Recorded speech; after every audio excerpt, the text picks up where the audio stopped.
Johnny Walker has responded to his brother Walter calling him out over the weekend. Walter had a grappling match against Zion Clark and won via rear naked choke. Clark was born without legs due to a rare disorder called caudal regression syndrome. Yeah.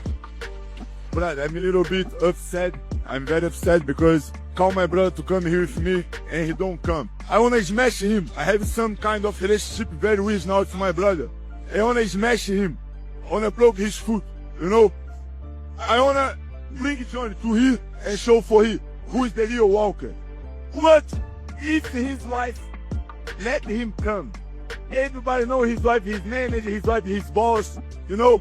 He asked permission for his wife. If his wife letting him come, let's fight for me. Hey, I don't care, doesn't matter who.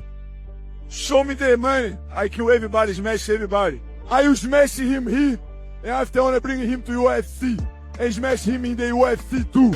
In an Instagram comment, Johnny responded saying, "I am ashamed. He is choking an indefensible guy, 4 times lighter than him, and without leg. Very disrespectful. Take someone of your size. You are shameful for the Walker legacy. This is why I did not come to this fight. It wasn't a fight. It was I can't even give it a name. Can someone tell me what it was, please?" Johnny left another comment saying he doesn't deserve to use my name. He is not a Walker. I am very sad. I stand up for family. Family is what I fight for. And he have no respect on my family, my wife, and my mom. He want me to left my pregnant wife at home after he said bad shit about her online, to come and support him to fight a disabled man. Ashamed, very ashamed. Take my name out of yours.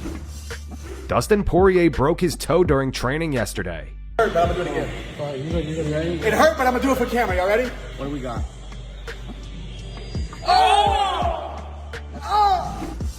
Khamzat Chimaev has responded to Gordon Ryan. On the Overdogs podcast this week, Gordon shared how he would approach a fight against Khamzat. If you were same size and up against Khamzat Chimaev, he's probably like one of my top fave UFC guys right now because he's just so dominant in wrestling position.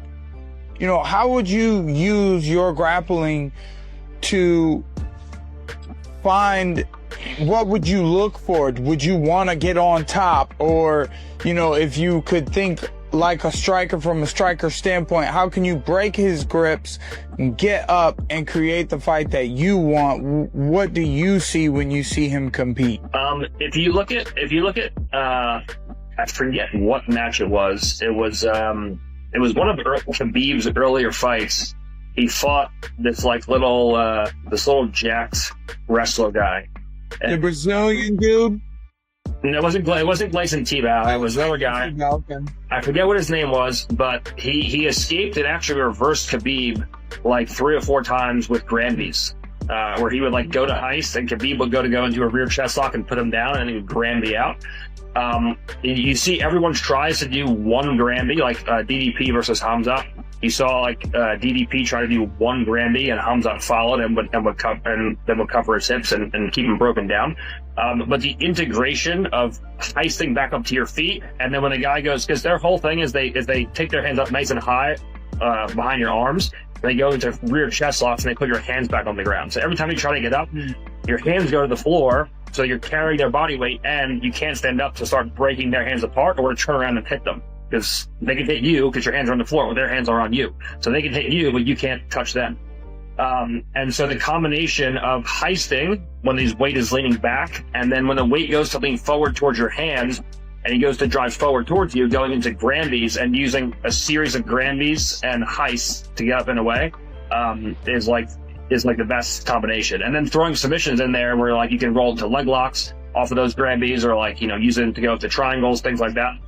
But using a combination of heisting, rolling, and submissions is like the way to beat people. People either just go into heist or they just go into rolls. They don't really chain them together too well. In an Instagram comment, Khamzat responded saying, "Big bullshit." Joaquin Buckley replied saying, "At Khamzat, let's get you on the show explaining why it's bullshit."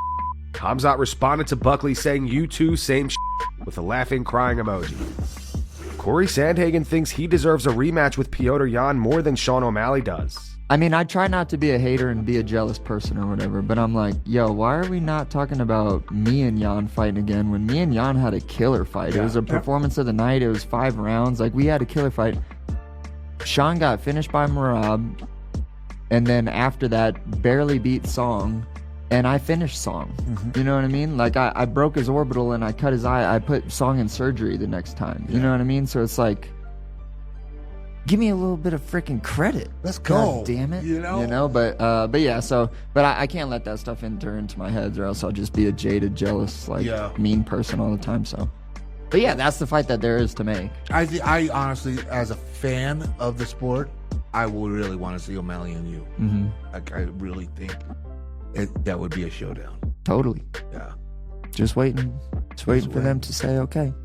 Would you like to fight that at the White House? Yeah, hell yeah. I think that Sean would bite on that too. Yeah. Because, I mean, who wouldn't want to fight? That fight is going to get so many views. Like, the last one at Paramount Plus got, like, 7 million viewers or whatever. Dude, 7.18. Yeah. Dude, imagine what the White House card is going to get. You know, people that are going to tune in from other sports just because it's a once-in-a-lifetime event. I bet you it'll be around, like, 14, 15 million people watching. Daniel Cormier gives his take on Michael Venom Page's upcoming fight against Sam Patterson next month. DC thinks that if MVP wins, it won't do much for his career. If he was a little bit let down by the matchup. But again, I don't want to be Sean Shelby, because how hard would it be to match up a guy that seems to be so difficult to fight? So now we end up with him versus Sam Patterson. Sam Patterson wins this fight. It's great for him. MVP wins this fight. Then what is next? Because if you can't get a fight after beating Jared Cannonier, I don't know how much easier it's going to get people to say yes to a fight after you fight Sam Patterson. I think it puts a little pressure on him to go out there and do something spectacular. Like I said, maybe the fight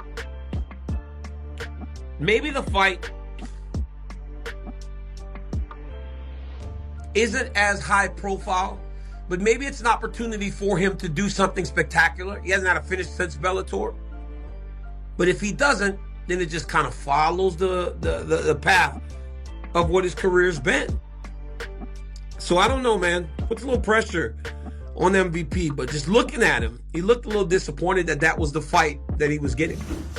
Islam Makhachev reveals he told the UFC he wants to fight on the White House card. If somebody wants, let's do it. I tell them I will be ready soon.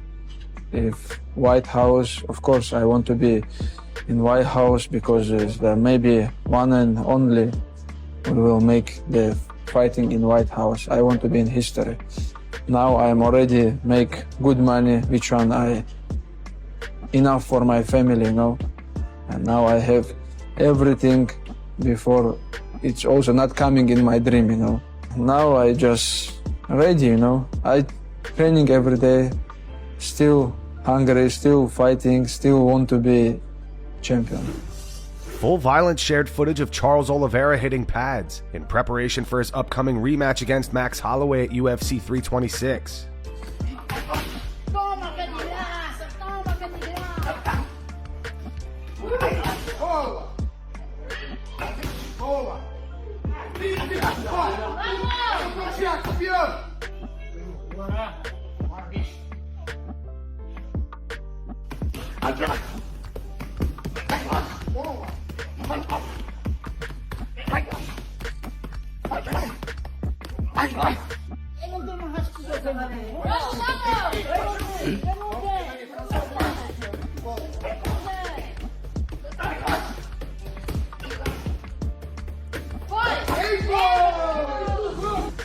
On the Casuals MMA podcast, Gerald Mearshart discussed Islam Makhachev. He believes Islam has always had strong stand-up, but never needed to use it because his takedowns came so easily.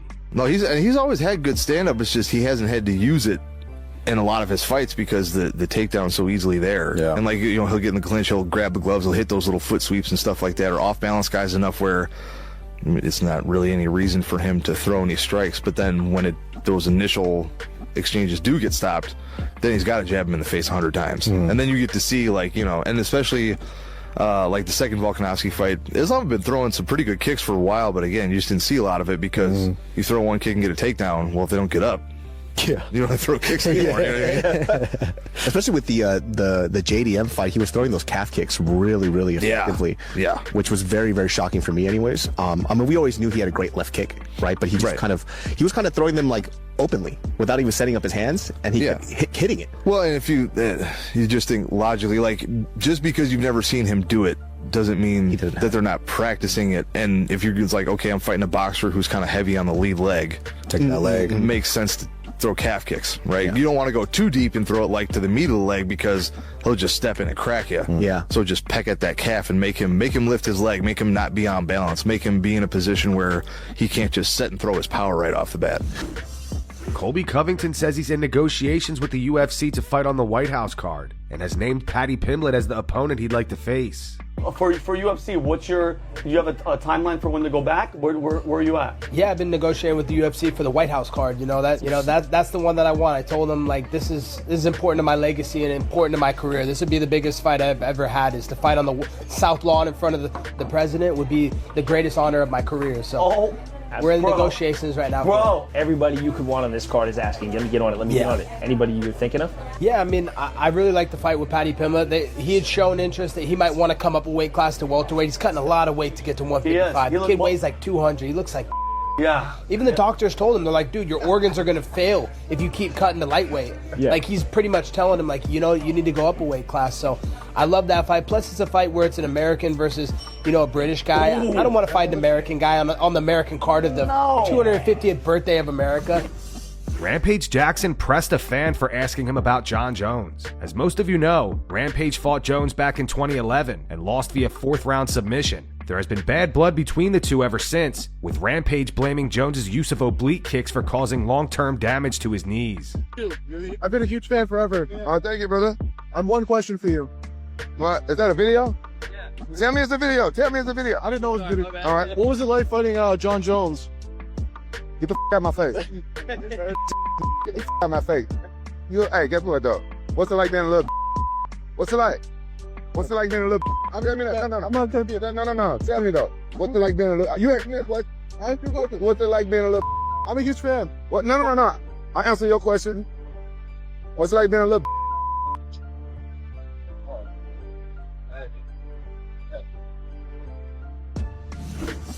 And we have some big news to end off today's video. Cain Velasquez has been granted early parole and was released from prison today after serving nearly 11 months. He had been serving time for an incident in which he chased and repeatedly fired at a vehicle, carrying a man connected to the alleged abuse of his young son. The shooting took place in Santa Clara County, California, and while the intended target was unharmed, another individual in the vehicle was struck and injured. In March 2025, Cain was sentenced to 5 years in prison after pleading no contest to multiple charges, though he was credited for time already served in custody and under house arrest. Following that credit and the parole decision, he has now been released. Josh Thompson posted this photo on X today of him, Cain, and Javier Mendez. He wrote, "Welcome home, brother." And that's going to wrap it up for the news. Thanks for watching. For daily MMA news and content, subscribe to Full Mount MMA and click the bell icon to be notified when we post videos. Here are the 3 top comments from last video. The first one says, "Leave boxers alone. We all know they'll never step a foot inside the octagon." The second one's from Craig Schmidt. It says, "Alex is funny for making that bet with Walter, and Walter is even funnier for trying the heel hook." And the final one's from some chick in the chat. It says, "Alex is hilarious, and so is Walter for going for that heel hook." Those were the 3 top comments from last video. If you want to be featured in the next one, all you have to do is comment down below. And if you missed yesterday's news, click the video on screen right now to get caught up.